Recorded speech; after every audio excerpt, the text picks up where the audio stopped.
Hello viewers, আসসালামু আলাইকুম। আজকে আমি রান্না করব ফুলকপি দিয়ে রুই মাছ আর মিষ্টি কুমড়া। এই জন্য মাছটা আমি ফার্স্টে মাখিয়ে রেখেছি, আর এখানে মরিচ, পেঁয়াজ, ধনিয়া পাতা, পেঁয়াজ কুচি করে রেখেছি। বাইরে অনেক ঝলমলে রোদ ছিল, আর মশলাটা কষিয়ে আমি এর মধ্যে ফুলকপির আলু দিয়ে দিয়েছি। এটা কষিয়ে রান্না করব।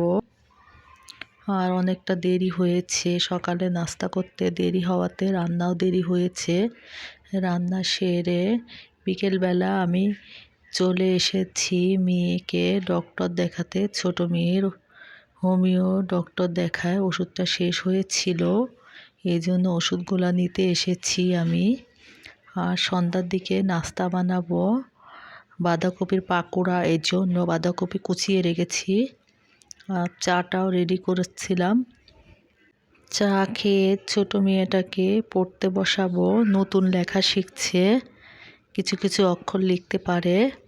তো আমাদের চাটা রেডি, এখন আমরা নাস্তা করে নিচ্ছিলাম।